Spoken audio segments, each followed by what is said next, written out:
To introduce myself, I'm Ankit Asthana, a program manager in the Visual C++ team. One of my focus areas is to work on cross-platform mobile development experience for Visual Studio. Today, specifically, I'm going to start with providing you a very short overview of cross-platform mobile development.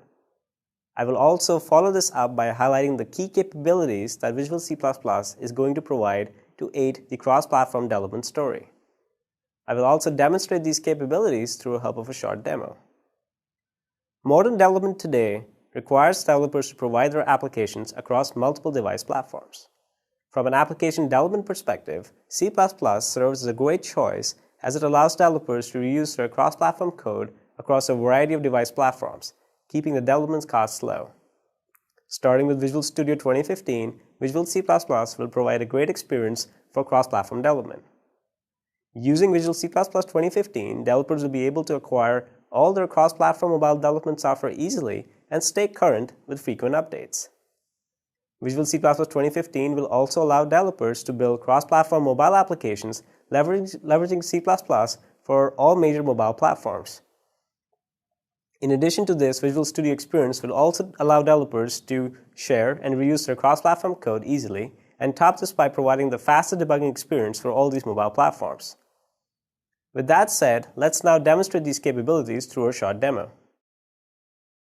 As a part of the File New Project menu, developers will now see the cross-platform node light up under Visual C++. With this node selected, developers can view a wide range of templates made available to them. Let's take a look at a few of them. The Dynamic Shared Library template will allow developers to create a dynamic shared library for the Android platform. This library will contain all the C++ code and can then be used to create an end-to-end application using Java or Xamarin. The other newly added Basic Application Android template allows developers to create an end-to-end application in Java. And the Makefile project template will allow developers to port over their source code easily from other IDEs as it leverages NDK build. Also notice the cross-platform templates, which are used to target and share cross-platform code between multiple platforms, including iOS, which we enabled recently. The last template that I want to talk about is the Native Activity template. Android with API Level 9 released the ability to create a complete end-to-end application in C++. This style of application is popular with game engines and other game-like things. Let's further explore this template type by looking at an example.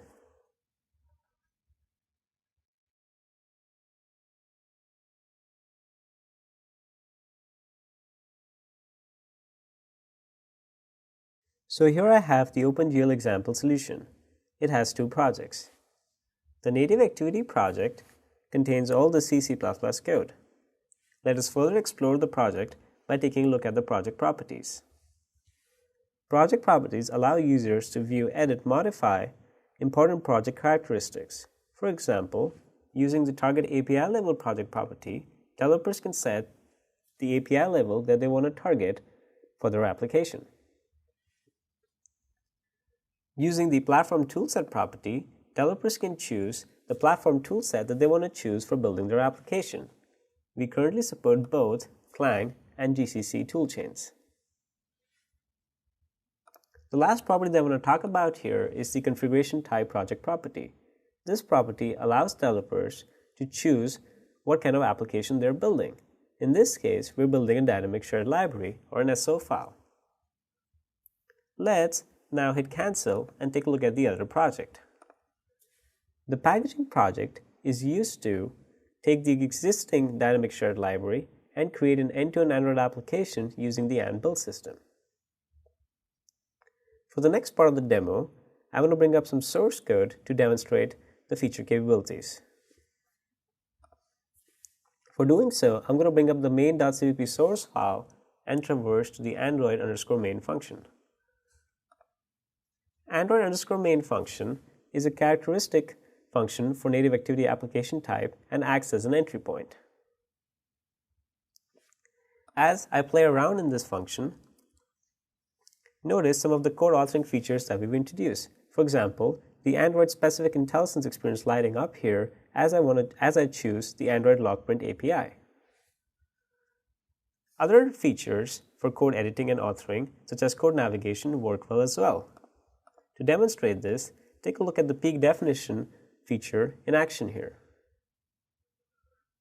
All in all, we've ported most of our code authoring features from the Windows experience and extended them for the Android platform as well. This will provide you a good code editing experience when developing inside Visual Studio. For the next part of the demo, I want to go ahead and show you the debugger capabilities. For doing so, I want to set a bunch of breakpoints. Notice the drop-down debugger menu is already populated with the fast x86 Microsoft Android emulator. This emulator is already running in the background.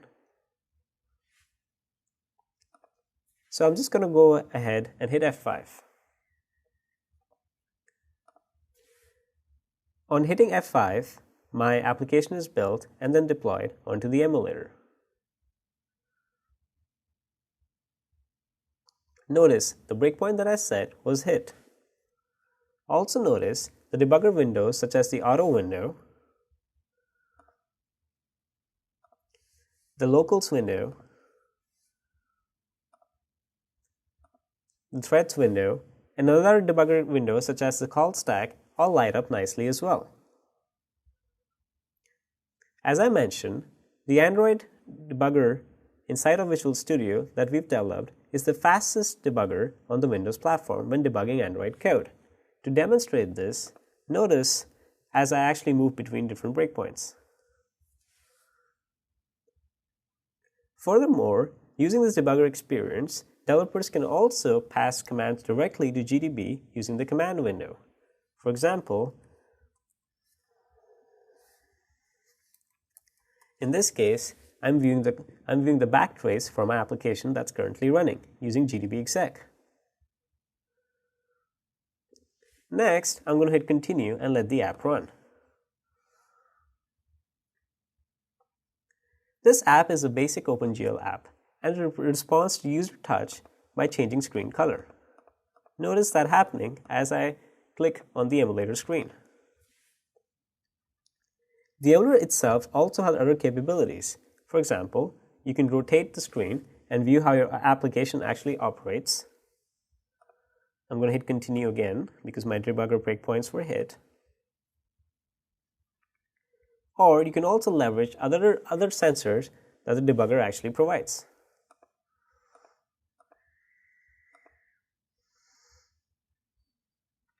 We currently support the accelerometer sensor, the location sensor, the network sensor, and so on. All in all, this is our development experience for Android when using Visual C++. In the next part of this demo, I'm going to show you how to debug a pre-existing Android application package file that you built in another IDE. For doing so, bring up the File New Project menu and choose the Dynamic Shared Library application type.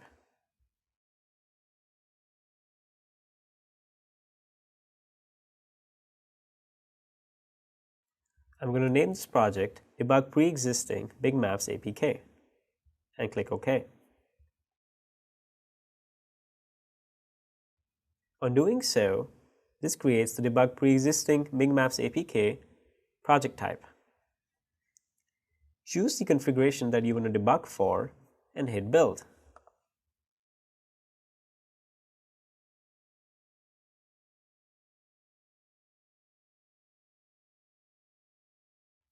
Next, bring up the debugger property pages and fill in the following information. This information includes the package to launch, which is the path to the APK,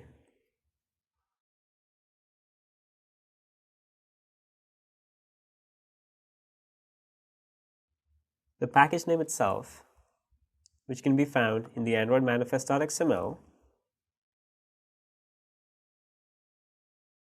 the launch activity, which can also be found in the Android manifest, and last, the symbol search path, which contains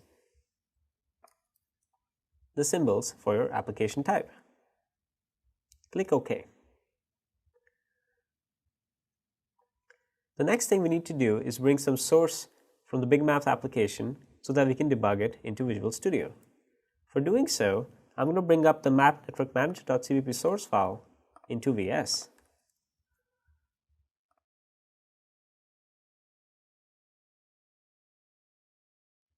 Since we will be using this project only for deploying this application and not building, I'm going to uncheck Build in Configuration Manager and click Deploy.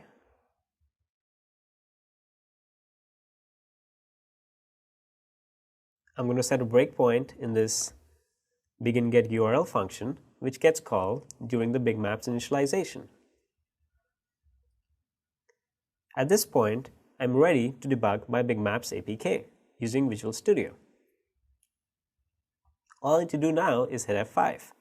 Notice that this application is getting deployed to your device. The Big Maps APK is pretty large in size, and the symbol search path contains over 500 MB of debug information, which is currently getting loaded, as you can see from the loading symbols. Notice that the breakpoint that I set was hit, and the autos and the locals window all light up nicely as well.